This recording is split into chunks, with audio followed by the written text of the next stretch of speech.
Oi, Boa Marcos, seja noite. bem-vindo. Muito boa noite para você. Então, gente, vou apresentar o Marcos. O currículo dele, menino, tem a coisa. O Marcos é professor, é presidente da Associação Nacional de Peritos em Computação Forense, organizador e autor do livro Informática Forense da coleção Tratado de Perícias Forenses da editora Leude, coordenador de Segurança da Informação e Computação Forense da Comissão de Direito Digital da OAB do Estado de São Paulo. Possui certificação internacional de perito forense, a Computer Hacking Forensic Investigator, proprietário da empresa Marcos Monteiro, Computação Forense, coordenador e professor do Instituto de Pós-Graduação dos cursos de MBA em Segurança da Informação e Perícia Digital e da MBA em Informática Forense. Marcos, que currículo! O que é análise forense? O que eu consigo analisar em uma perícia forense? E-mail, áudio, dispositivos? E o que eu não consigo analisar em uma perícia? Você consegue diferenciar e dar essa explicação para a gente? Pergunta bem ampla, na verdade, né? Realmente a Sim. pergunta é bem ampla. Primeiro que você pergunta forense, vamos compreender, né? O perito forense, perito quer dizer expert, então ele é um grande conhecedor de alguma coisa, esse é o perito, e aí ele passa a entender a parte de forense. Forense vem de fórum, que é linguagem jurídica. Então você passa a conhecer metodologias, né? Metodologias científicas para uma análise, para coleta, para análise, para elaboração de laudo, onde essa metodologia tem que ser aceita pela comunidade científica e também tem que ser aceita pela comunidade jurídica para uma produção de uma prova sobre alguma coisa, né? Agora, que tipo de coisa a gente pode analisar? É tudo. Porque quando a gente vê dados, os dados, a gente conhece muito en passant que os dados podem ser voláteis ou não voláteis, não é isso? A gente aprendeu isso, uma coisa bem básica e tal. Mas vai além. Existe o que eu gosto de chamar de volátil do volátil, e o não volátil nem tão não volátil assim. Então ele vai além. O volátil do volátil são dados transitórios. Por exemplo, nesse exato momento, você sabe me dizer qual usuário que está logado na sua máquina, essa informação está na memória RAM.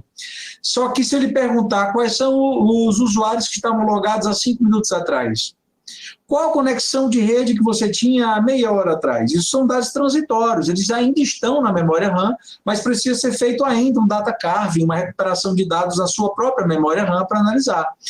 Por outro lado, os dados não voláteis, também existem os dados frágeis. Às vezes eu consigo saber qual é a última data de modificação, mas eu não sei a penúltima nem a antepenúltima. Então, assim, ele é um pouco mais amplo nesse sentido. Mas, com isso, até para quem é de TI, se surpreende a quantidade de X9 que tem no seu computador. Do que a gente em si consegue analisar, né? A gente acha que é só uma imagem, um e-mail, dados literalmente transitórios, mas é muito mais vasto o caminho do que a gente pode analisar. Muita Bom, coisa. partindo desse princípio, por que nós devemos estudar a análise forense? Olha, já deveríamos estudar análise forense, né? Nós estamos aqui, de repente, envolvido em muitos participantes que são ávidos conhecedores ou estudantes ou apaixonados pela área de segurança da informação, e aí a gente tem que estar atento, principalmente desde 2012, que resposta a incidente tem que ser por intermédio do uso da computação forense. E agora, com a LGPD, isso já não é mais opção. Você não faz. Se você não fizer, o prejuízo vai ser muito maior do que o incidente de segurança da informação, porque o incidente de segurança da informação, quase que sempre eu estou tratando de algum crime. E por isso a necessidade de você aplicar metodologia forense para isso. Por outro lado, para aquele que é o profissional na área de tecnologia, eu digo que é uma área extremamente bem remunerada, vale muito a pena e não tem um dia igual ao outro. Então, é bem excitante essa área. Nossa, com essas dicas aí, até eu estou pensando em migrar para essa área. Bom, Marcos, a gente sabendo agora por que estudar, querendo estudar, explica para a gente do mercado de trabalho.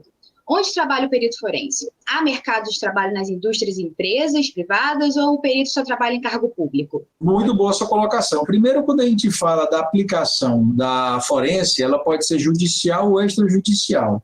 Dentro do universo judicial, vamos dizer que existe sim um perito criminal, perito oficial, aquele perito que passou num concurso da Polícia Judiciária, né? Ou seja, Polícia Civil, Polícia Federal, né? Ou seja, por perito criminal do Estado ou do governo federal. Fica a dica, perito da Polícia Federal ganha o salário do delegado, né? E não tem chance de levar tiro porque ninguém tem raiva de nerd. Aí, isso daí é um trabalho específico, muito específico da computação forense, mas existe muito além, existe muito mais forense fora da polícia, né? Existe muito mais forense. Para começar, qualquer um de nós que estamos aqui assistindo, à luz do Código de Processo Penal, à luz do Código de Processo Civil, o juiz pode lhe nomear para ser perito do juiz, em tipo de perícia judicial. Esta semana mesmo eu coloquei no meu site um link para você conhecer todos os tribunais que tem no Brasil, onde tem as bases de cadastro para perícia, né? Você pode se cadastrar para poder fazer e prestar serviço para a justiça, sendo perito nomeado ad hoc, entendeu? Então, para começar, já é assim. Entendeu? Isso não é nada a ver com concurso, pode ser eu, pode ser você, e prestar serviço ali à justiça. Ao mesmo passo, você pode ser um perito da acusação ou um perito da defesa, porque alguém está sendo acusado, alguém quer acusar, imaginem um vazamento de informação acontecendo na empresa hoje, aquela empresa quer produzir provas para poder abrir uma ação contra alguém, e ela precisa então de um perito para aquilo ali, o perito é da acusação. E aí, uma vez que alguém é acusado, esse cara precisa de um advogado de defesa, não somente, mas também um perito para a defesa, entendeu? Então, isso tudo, ou seja, eu estou falando aí de pelo menos 3 peritos contratados e que não passaram e não fizeram concurso, né? Fora o cara do concurso, 3 peritos contratados e muito bem remunerado, eu ainda posso ir para o âmbito do extrajudicial, que é aquele cara que trabalha numa empresa da área de segurança da informação, como perito da empresa, ou no departamento de auditoria, de compliance, né? Ou aquele cara que está sendo contratado para uma ação onde a empresa só quer demitir por justa causa, ou quer demitir e não quer que o cara entre na justiça, porque aí ele apresenta um laudo aqui, olha, eu sei que você andou aprontando, eu sei o que você fez no verão passado, e aí não vai atrás do Ministério do Trabalho, porque você vai se lascar com isso. Tá? Então, assim, existe muita aplicabilidade do mundo da forense, já havia isso, imagine hoje com LGPD, só como uma dica. Colocação perfeita sua. Vamos para a próxima. Há diferença entre perícia forense criminal e perícia forense computacional? Se sim, quais? Olha, na verdade, são 2 palavras completamente diferentes, não se aplica, né? Porque assim, a perícia criminal, a perícia criminal, ela existe em várias áreas. Perícia criminal em medicina, é conhecidíssimo, é o médico legista. Perícia criminal em química, né? Sujeito lá foi morto numa residência, você vai coletar um cano sanfonado que tem na pia para saber se lá tem vestígios de um veneno, por exemplo, ou envenenamento dentro da casa. Perito químico, perito criminal químico. Tem um perito criminal contábil. Operação Lava Jato, ele teve a maior demanda da Operação Lava Jato, foi para perito em computação e perito em contabilidade. Então, perito criminal é aquele perito que passou no concurso, entendeu?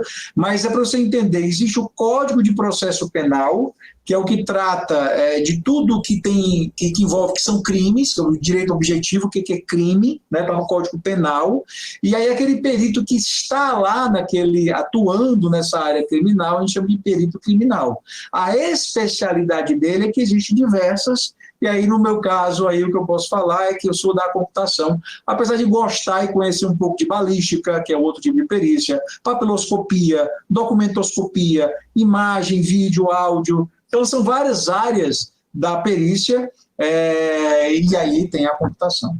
E elas acabam se interligando em alguns crimes, né? Pode ter vários peritos de várias dessas áreas trabalhando no Tem demais. Tanto na polícia, como até fora da polícia. Recentemente, esta semana eu tratei de 3 homicídios, só nesta semana, como defesa. né? Eu provei que o cara não estava no local do crime porque tiraram uma foto dele e, que para quem não sabe, quando você tira uma foto do celular, dentro da imagem contém metadados intrínsecos de geolocalização. Então, eu consigo a coordenada geográfica específica de onde o cara tirou foto, o cara foi fotografado. Outro, o cara lá em São Paulo foi acusado e tinha imagens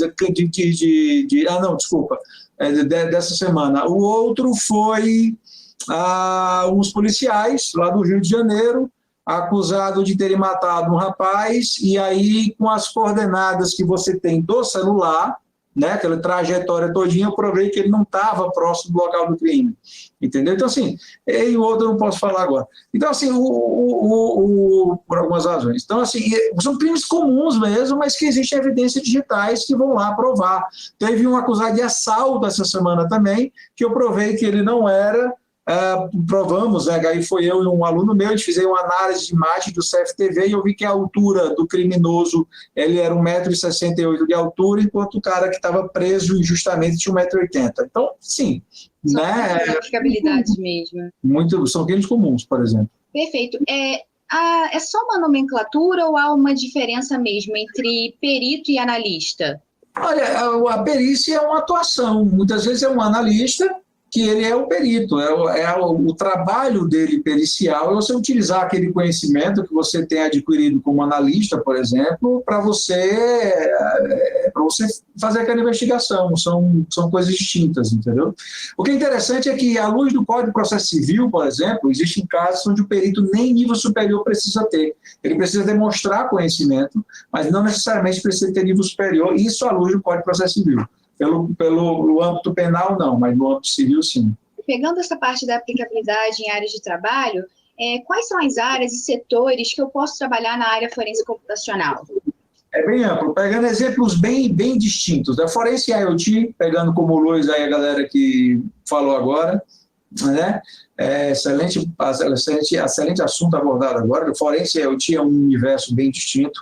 Em sistemas operacionais, o cara forense em redes, tem forense em Windows, forense em Linux, forense em Mac, forense em mobile. Mobile está contido no universo de IoT, um desafio grande. Criptografia e criptoanálise. A identificação de plágio de software, que é a análise comparativa de software. Então, pegaram o meu código-fonte, fizeram um software concorrente, e entrega os dois, vamos desassemblar os dois, fazer uma análise comparativa e por aí vai. Então, isso é bem amplo mesmo, né? Tem um slide que eu mostro no curso meu, quando a gente vai ver o universo da computação forense, como forense em banco de dados. Então, o cara pode ter uma atuação muito distinta, forense em redes e por aí vai.